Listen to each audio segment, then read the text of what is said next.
Warm greetings from the south of Spain.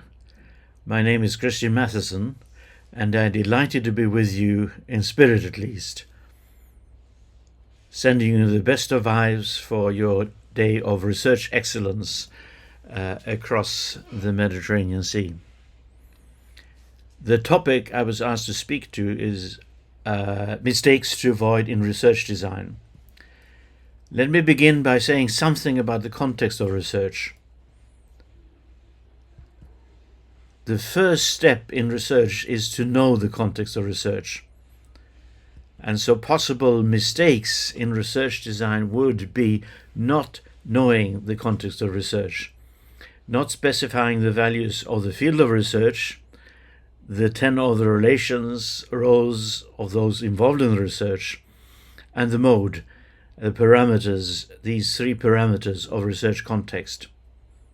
Now, it would be a separate talk to detail these three parameters.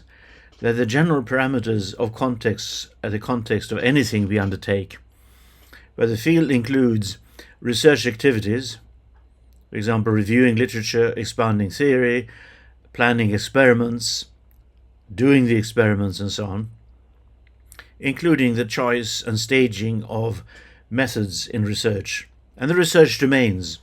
If within the area of language in context, then the different levels or strata of language, phonetics, phonology, etc., the different meta-functions of language, ideational, interpersonal, textual, or focusing on applications, for example, communication failure in hospital, classroom discourse, L2 writing.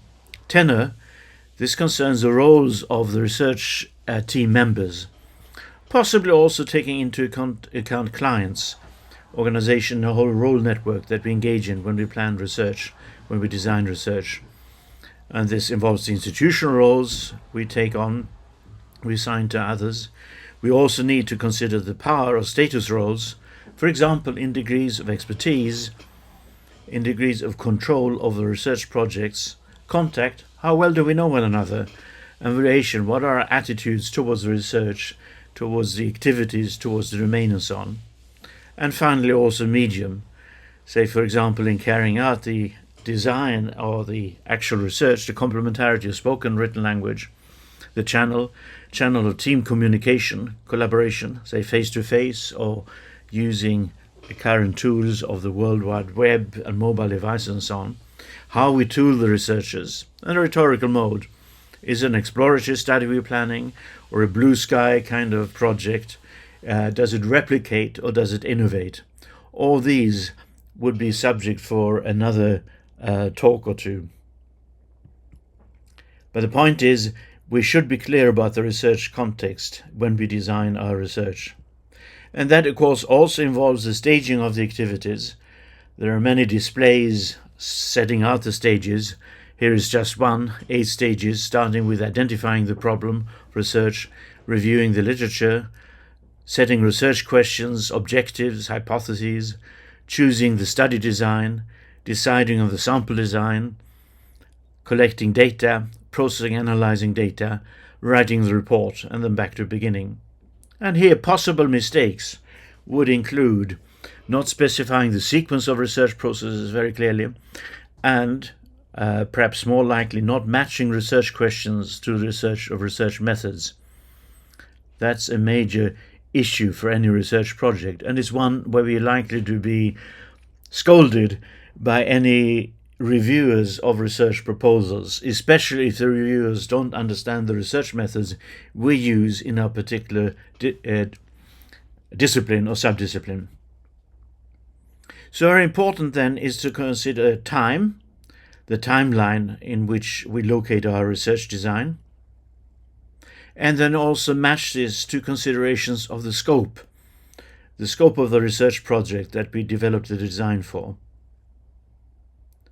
And we can relate these to short-term views, long-term views, and also to different kinds of milestones. So here is just a figure I've created to suggest the research timeline from now, 1 week ahead, 1 year ahead, 3 to 5 years, 10 years, and so on. And it's good then to think about a research design. Where is it located temporally? Is it a 1-year research project, or is it 3 to 5 years? If it's a research center, maybe it will stretch to 10 years. A typical research project that gets grant would be somewhere between, say, 6 months to 5 years. And we have to consider then what can we achieve in this period. And we also have to consider what is expected of us or of our department, our faculty, university. So within 1 year, we're likely to have to face, one way or another, KPIs, key performance indicators. And if we're talking about 3 to 5 years, strategic plans. So we have to consider these in the research design, if for no other reason, because probably our departments, our faculties, our universities will have to report on these one way or another. So the possible mistake in research design would be not optimizing the balance between research time and research scope. So it's very important to look at previous research projects to develop a sense of how they have optimized time and scope, and also to develop a sense ourselves of how much time it takes us to carry out a particular kind of research activity, like analyzing text or discourse in context, developing description of languages, comparing description of languages, developing linguistic theory. So time then is very important in the research design. And let me delve into some aspects of this in some more detail using a version of the figure I already showed you. So funded research project, as I said, probably anywhere from half a year to possibly 5 years. And if they may accumulate within a research center, we're talking about a longer time frame. And here it's then very important to locate them within that longer time frame in terms of the scope of the research. Significantly then, of course, the scope extends as we add on the years. And we have to think about what is possible within, say, 3 decades. Well, that's when you develop a whole paradigm, theory, holistic theory, and meta theory. These together constitute a paradigm. A vision is probably something that we associate with a period of a decade or so. So the key question then that I already mentioned is, where are you located on your path now? So when you're considering research design, where are you located? So one possible mistake is not to ask this question, or not to specify the location very carefully. And again, not specifying it in such a way that we are informed by what we can do within a week, within a few weeks, within a few months of analysis, for example, language description, comparison, study of classroom discourse, study of textbook materials for L2 writing, and so on and so forth. Another possible mistake in the research design is not to be guided by a vision or a paradigm. That means we're sort of fumbling in the dark a bit. So it's important to be clear about what vision we're orienting towards, we're being informed by, and also the overall paradigm. Maybe we're not happy with the paradigm, but another possible mistake is to try to create a paradigm within a short-term research project, because paradigms typically last a generation or so, even more. So that's a little bit about time and scope. A few tips in this area. Try to develop a sense of how long a certain quantum of activity takes you. For example, doing a literature search, transcribing a spoken text, doing a prosodic analysis of a spoken text, chunking a text into units. Time yourselves, or your project members. Try to determine what activities to undertake when. So, for example, when you're bursting with energy, what do you do then? What kind of activity can you do? Or when you're low in energy. And that is also then part of what informs the research design, what to do when. And also start to compile resources from the start, including relevant literature, bibliography, models of analysis, text, and so on. These may inform the development of a particular research design, but also a succession of research designs. And a very, very simple thing which includes the development of research design, but also any write-ups, any full proposals. Spell check as you write. So turn on spell checking, adding terms to your user dictionary. Don't postpone until the end.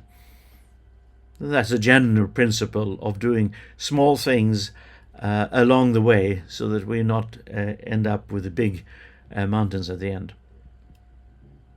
So quantum of research time. There is increasing, I think, tendency across disciplines to begin to think more systemically, to think more in terms of general system science.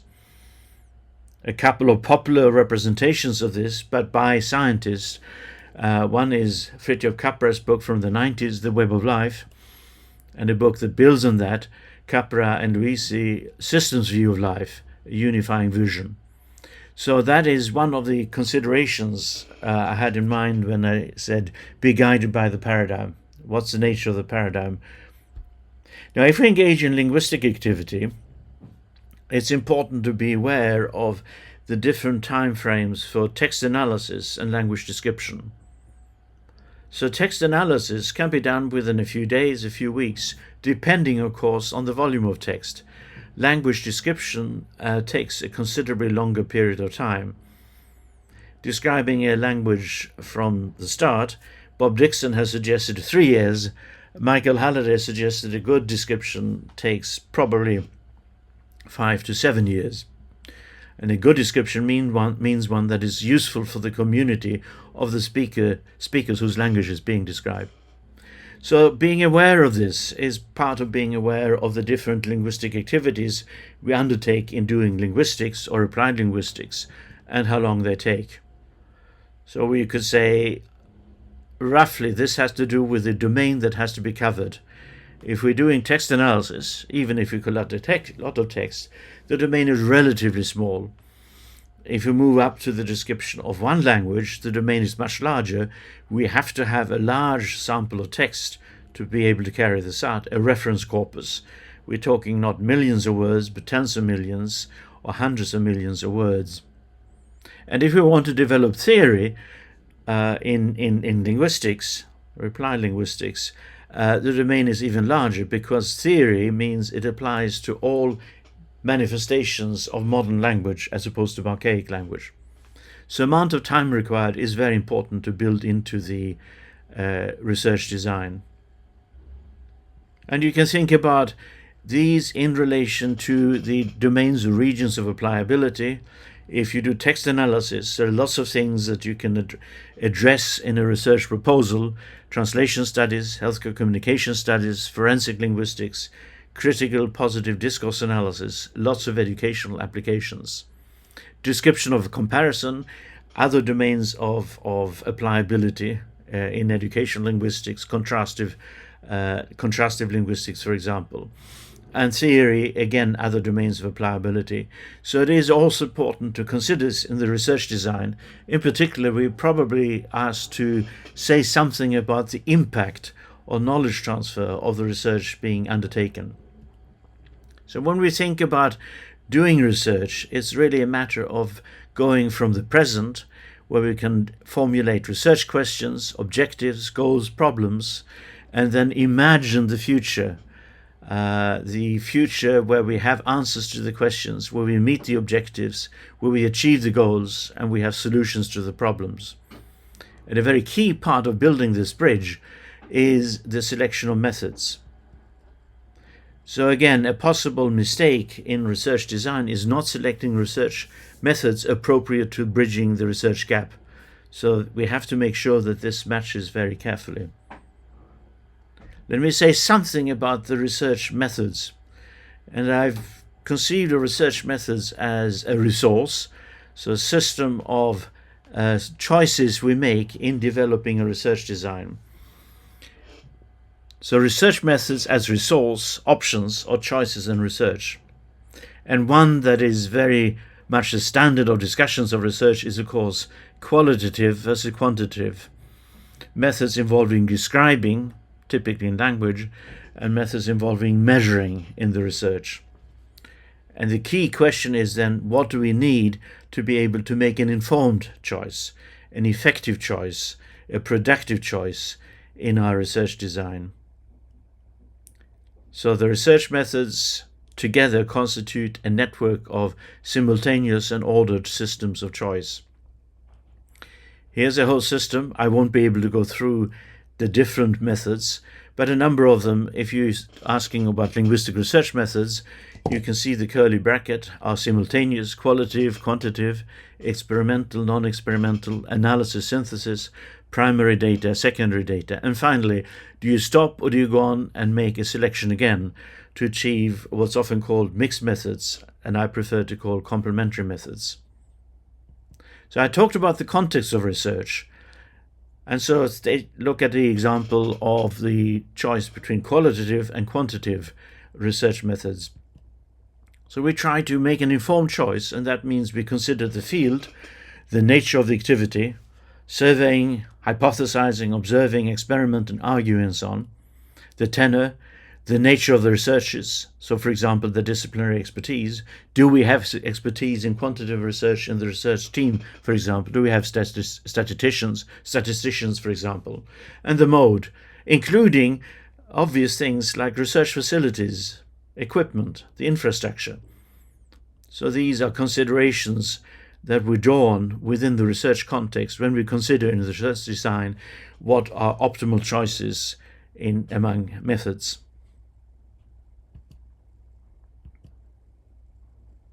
And a possible mistake then is actually not considering the factors relevant to informed choice. But if we have a kind of checklist involving a description of the research context in which we develop the design, we can systematically go through and ask, have we considered the different factors involved? Now, when people talk about qualitative, quantitative research, they typically characterize this in terms of the different properties of qualitative, quantitative research. Another consideration we can take in is what is the trend in our particular discipline or subdiscipline.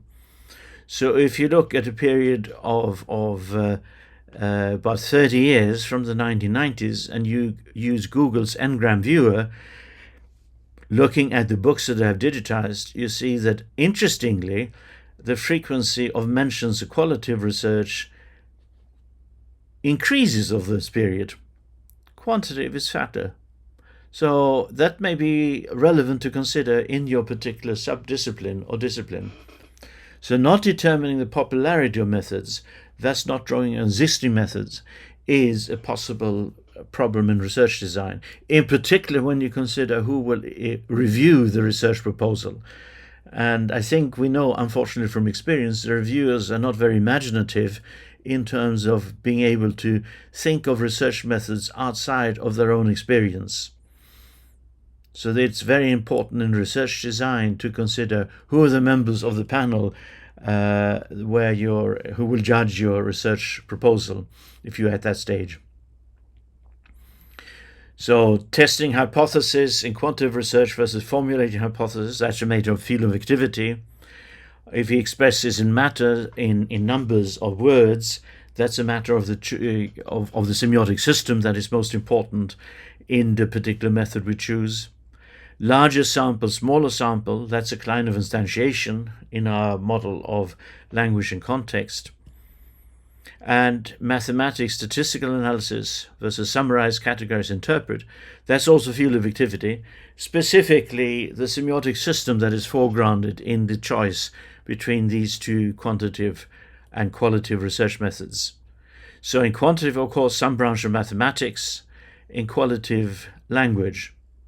So we have to consider what's the expertise we need. And a possible mistake in the research design is, of course, not including the expertise needed for the relevant choice.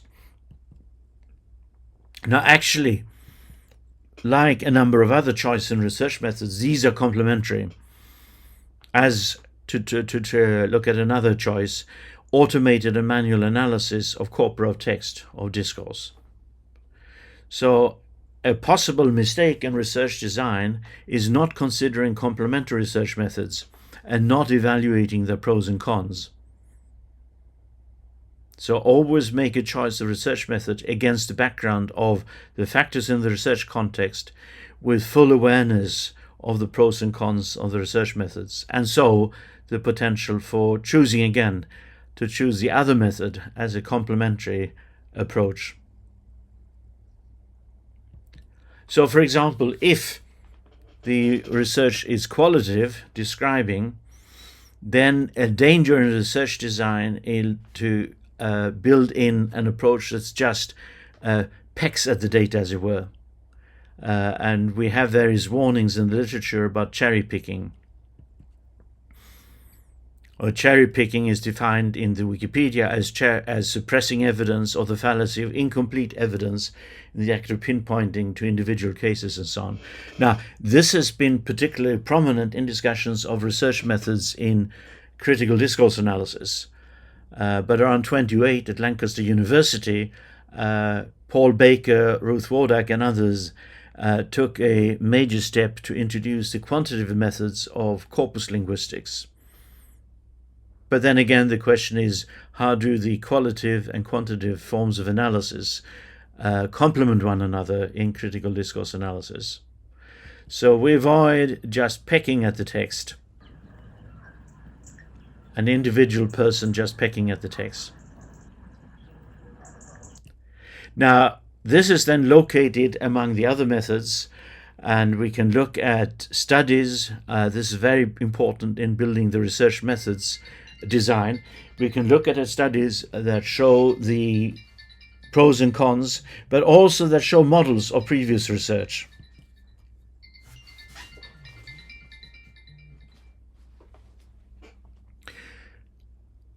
So, for example, we can look at quantitative studies looking at large data sets and see how people have gone about doing this.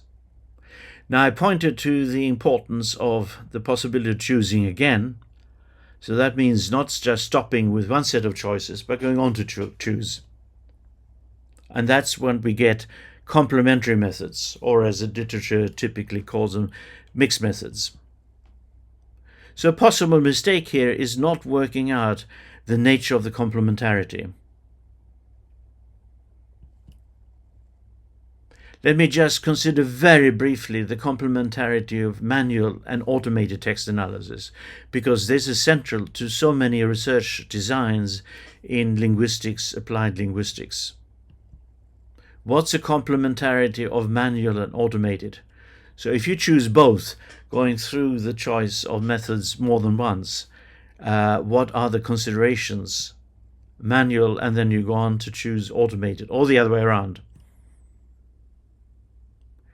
Manual, automated analysis, the choice. Well, manual analysis is necessarily of small samples of text, but there is a potential for high-level rich analysis, precisely because it's carried out by people who are trained in text or discourse analysis, linguists, applied linguists. Automated analysis means we can have very large samples of text, but necessarily low-level analysis, because the analysis is constrained by the current technology of tools in corpus linguistics or natural language processing. And there are examples in the literature of both that we can draw on to make the decision about how we complement the analysis in terms of manual and automated analysis. So note there is a trade-off in terms of level and volume. So let me just show you that. So the volume is how much text do we take in, and the level is anything from orthography, graphology with a concordance program up into semantics, up into context. The larger the volume, the more we have to depend on automated analysis. The higher we aim in terms of the level, the rank, the stratum, the more we have to rely on manual analysis. So this is the trade-off that I was talking about before. And when we choose in the research design to build in these two, we have to think very carefully about how they complement one another. Very often, of course, you find in research designs suggestions that involve only manual analysis or only automated analysis. but both of them are likely to have shortcomings, so finding the complementarity is very important, I think, in text-based, discourse-based research design. The ideal would be, of course, manual analysis or automated analysis of very large samples, so meaning automated analysis of very large samples, high level. Can manual volume be increased? Well, possibly, but that means that we have to have large teams of experts, so probably more money or some way of crowdsourcing. So this is one example of crowdsourcing to achieve larger scale analysis that is still manual, or we could say it's by beak. In conclusion then, I've just spent a bit of time on possible research mistakes in research design having to do with not ignoring the research context, ignoring the time frame, ignoring the scope, not optimizing these. And I've given an example of some choices in research methodology with considerations that could help us avoid mistakes in design. There are lots of other topics to discover, all informed by systemic functional linguistics, so this is where I come from. The formulation of research questions, methods specifically in language description, or specifically in text analysis, or specifically in educational linguistics, or specifically in methods in healthcare communication study, etc., etc. And the issue of how we find what has been done before, doing a literature review and increasingly doing a systematic literature review with the potential for meta-analysis. Now, just in the last week or two, there's a paper published in the Journal of World Languages specifically concerned with methodological considerations in language description, based on an interview Ike Minlari did with me a couple of years ago in Tunisia. More generally, we have a whole chapter on research issues in a recent book, we being Kazuhiro Ture and myself, Systemic Functional Linguistics, A Complete Guide. So a number of things I mentioned you can find in more detail in chapter 4 of that book. And very importantly, I think, a mistake we often make in research design is just to adopt a single view. So here Halliday's notion of trinocular vision, I think, is very important.